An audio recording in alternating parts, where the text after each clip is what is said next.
first thought when I hear the word evergreen, I immediately picture a lush green forest. But since you clicked on this video, I'm gonna guess you have an idea that we're not gonna be talking about trees today. So why during my 101st YouTube video would I take the time to tell you to run, not walk, to create your own evergreen content? Because without that advice, I wouldn't have made it to my 100th YouTube video.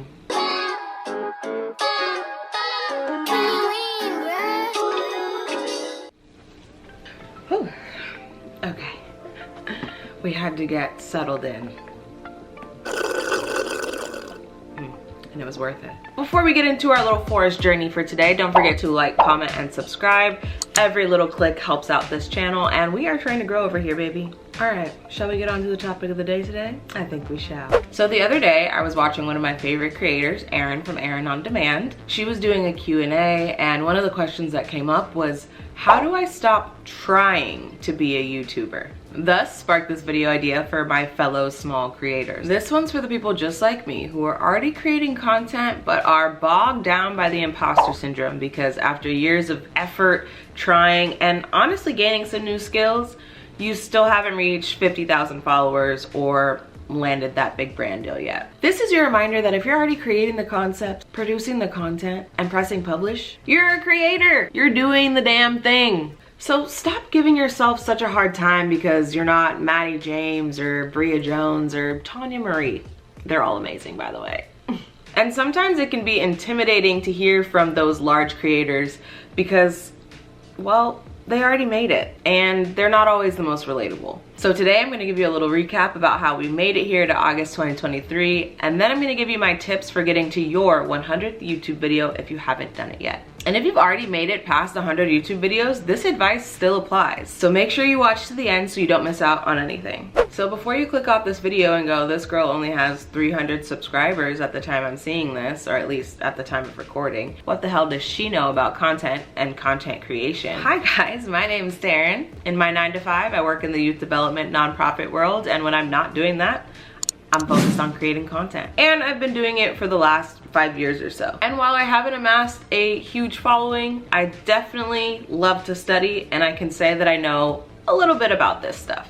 Over the past 5 years, I've been creating content for Instagram, YouTube, and even my own blog for a little while. I feel like even though I haven't made it yet, I still have a lot of knowledge to share with folks who are just starting out. And the best way to grow, from what my research shows, is evergreen content. So what is evergreen content? Evergreen content is content that lives forever.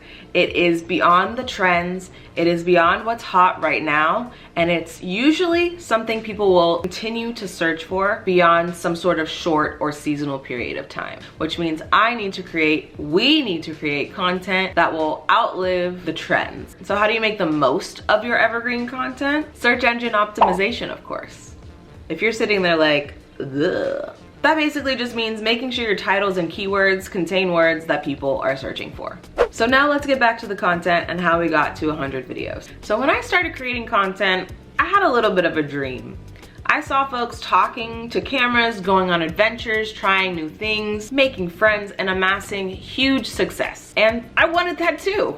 Was it a dream or borderline delusion? I'm really not sure, but when I first started making content in 2017, 2018, I thought, that looks easy enough. I've created content about so many different things, from first impression or first try videos to tutorials to travel vlogs. I've kind of done a little bit of everything trying to find my niche. And since I got married last November, I thought, what a perfect way to transition into some new content and vlog style shooting to kind of turn over a new chapter in my content. I knew from my own experience as a bride that people were going to go to YouTube to look up information about it, but also I figured it's easy because I'm doing it already, and at the time I wasn't doing anything else. So at the start of the year, I dropped my annual What's Going On With Me video, followed by the introduction to the wedding series. And I posted for about 7 weeks in a row without missing. In that time, I was also repurposing my Instagram Reels and TikToks to post YouTube Shorts. And I went from about 200 subscribers to a little over 300 subscribers in a matter of 2 months. Now, that doesn't seem like a lot to some people, but to me that was huge because I had been sitting at 200 followers for almost 3 years. My YouTube channel was not really growing. But in doing this wedding series, I learned a lot. In this time, I made a whole lot of discoveries about the content I enjoyed making, the content I didn't, because I wanted to boost my SEO or searchable content because I really want to grow. So what does any of this have to do with you? Why should you consider starting your content journey today? Whether you're trying to start a personal channel or maybe you have a business you want to promote. I'll give you 10 reasons why you should start today. And if you still aren't convinced, you won't hurt my feelings. You'll just be wrong. I've got my iPad here. I'm serious about this. Let's get started. 1. Long-term relevance. There are plenty of channels that are dead, meaning they no longer have new content, but they're still booming, doing numbers for creators because people are still searching for those topics. Next, because you're now going to be making evergreen content, you're also going to be getting consistent traffic. Remember, evergreen content doesn't fade. The searches continue over time, meaning your traffic will continue over time. So the more evergreen content you make, or the more searchable content you make, the more people will find you over time, even if it's just one person a day. That's more than you had before, right? And since it addresses timeless topics, it can attract visitors from search engines and social media platforms consistently, helping to build a steady stream of organic traffic. We already talked about this a little bit, but I gotta say it again because it's so important. SEO. Evergreen content is search engine optimized, meaning you've done a little bit of research to make sure that the content you're creating, or at least the way you've titled it, right? It doesn't necessarily have to be a direct plug from your title to your content, though you don't want to trick people. Clickbait is not it. You want to make sure that your titles and captions feature words that people are searching for. Otherwise, they won't find your content, you know? This also improves your chances of ranking in keyword search results and ultimately leads to you getting found more often. Next, and my favorite one, resource efficiency. Keeping up with trends is a sport, literally. From doing the research to being on the platforms to creating the content in a timely manner, you don't have to deal with any of that if you're focused on evergreen content, because you're not rushing to update something or change something because a trend has happened. Instead, you're taking the time to be thoughtful and thinking through what would be searched for more often, what's a big pain point for your audience or for your customer even, and then you focus on that. So you're not always running to do the next big thing. And that saves you time and energy. And it keeps you from having to update the content frequently. This also allows you to build a bank or repertoire that builds up your authority in the niche that you're in. So for me, what does that look like? Creating this video right now. It is searchable content. I know what I'm talking about because I've been doing this for years, but I need to create content that lets people know what I got up here and know that it might be a good idea to follow me if they're into that sort of content. Evergreen content that provides valuable and informative insights can position you as an authoritative voice in your niche. As people continuously discover and share your content, your credibility and reputation will grow. This next one's super important for my folks who are business owners or entrepreneurs: lead generation. Similar to building authority, if you are a business or looking to start a business, creating evergreen content around your pain points for your customers or around your product can be an invaluable marketing tool. By providing valuable information, you can capture the attention of potential customers and entice them to subscribe to your channel or join your email list, where you can then, move them forward in your funnel and hopefully make a sale.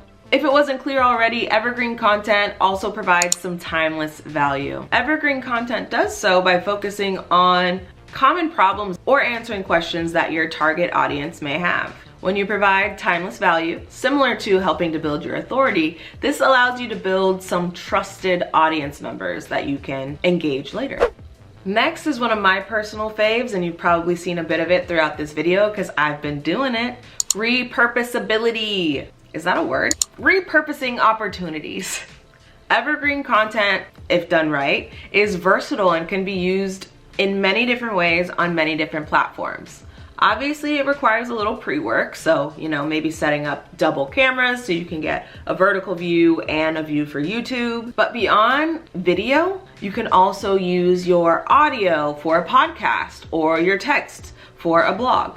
Once you've done the work and created the content, you can put it on many different platforms. And if you're interested in learning about the ways you might be able to do that, or want me to talk about it as a small creator, like where it might make sense to invest your time, let me know in the comments because I'll do it. But the reason why this opportunity is so invaluable is because you may have target audience members who enjoy different formats. So some people might only read your emails, where others might want an ebook that they can refer back to, or they might be some folks who like Instagram and they want to get an update that way. Repurposing your evergreen content means that you can use it for a long time, it'll remain relevant, and you can reach multiple target audiences wherever they are. I know I said I had a lot of favorites, but this one may be my favorite because I think this is the most important one for you to learn, and this video is an experiment of it. Sustainable growth. As evergreen content continues to gain visibility and engagement over time, it also contributes to sustainable growth of your channel. The more evergreen content you have, the more single views it gains over time because it is timeless and searchable and easy to find and solves a problem, the more your channel will grow. How amazing is that? That's literally why I'm making this video and part of what made me pivot this way. I'm trying to lean into like my teacher lens. That's where my 9-to-5 background comes into play here, and I think I should just accept it. I like teaching, I like telling people about stuff I know, so that's how this video came to be and why you should really consider creating evergreen content for yourself. The more aligned you are with your purpose and in sharing what you know to help your audience, the more valuable your content is, the more enjoyable the experience will be, and the better off everyone will be who encounters your work. Every creator's journey is different, and most got to where they are by simply continuing to show up. But the most successful creators got to where they are by creating evergreen content. And you can too, my friend. Now, all of this evergreen content stuff is nice, but I do want to leave you with these 3 nuggets. If you're doing the work, you've already made it. Evergreen content is just a way to boost the hard work you're already putting in. Next, your goals should be based on your real life and what you're actually able to output. I only do this part-time, so I won't be making 3 or 4 new YouTube videos every week. So consider that when you create your goals. And lastly, this one's really for me, so come here, come closer, yeah. Comparison is the thief of joy. If you're spending more time watching other people's content as opposed to creating your own, you're never going to get there. Ooh, harsh. Harsh, but true. You cannot spend more time as a consumer than a producer. It's just the facts. If you're still wondering how you might find the right lane for you in your creative journey, I talk about the differences between content creators and influencers in this video. Check it out next. Thanks so much for watching. Catch you in the next one. Bye-bye.